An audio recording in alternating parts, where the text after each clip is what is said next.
Hello మావా, రేపు దీపావళి పండగ కదా అని చెప్పేసి బాంబులు కొంటాకి సత్తెనపల్లి అయితే వెళ్ళాము. ఇంకా అలా వెళ్తుండగా సత్తెనపల్లి అవతల ఒక గోడెం అయితే కనపడింది. సరే వెళ్ళి చూద్దామని చెప్పేసి లోపలికి అయితే వెళ్ళి చూసాము.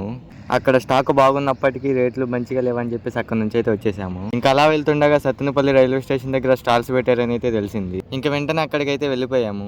ఇంకా అలా మొత్తం చూసుకుంటూ ఒక స్టాల్ లోకి అయితే వెళ్ళాము. కానీ అక్కడ రీజనబుల్ ప్రైస్ కాదని చెప్పేసి మళ్ళీ అక్కడ నుంచి బయటకు అయితే వచ్చేసాము. ఇంకా అలా చూసుకుంటూ మళ్ళీ వేరే స్టాల్ లోకి అయితే వెళ్ళిపోయాము. అక్కడ కూడా కొంచెం రేట్లు ఎక్కువగానే ఉన్నాయి, కానీ మనం బేరం ఆడితే తగ్గించిస్తున్నాడు.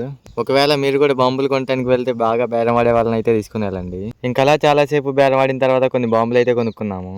ఇంకా అలా బాంబులన్నీ ఒక కట్టపెట్లు అయితే సర్దేసి ఇచ్చారు. బిల్లు మాత్రం 3000 అయితే దాటింది. వాళ్ళని చూసి నేను కూడా కొనుక్కుందామని ఫిక్స్ అయిపోయి నేను కూడా ఒక 1000 రూపాయలకి అయితే కొనుక్కున్నాను. మళ్ళీ కొనుక్కున్నాయి సరిపోలేదని చెప్పేసి మళ్ళీ సత్తినపల్లి దాటిన తర్వాత విఘ్నేశ్వర ఫైర్ వర్క్స్ అని అయితే ఉంది. మళ్ళీ అక్కడికైతే వెళ్ళిపోయాము.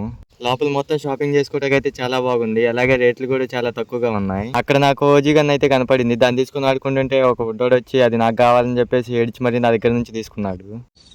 నాకు అది కావాలి, నాకు అది కావాలి.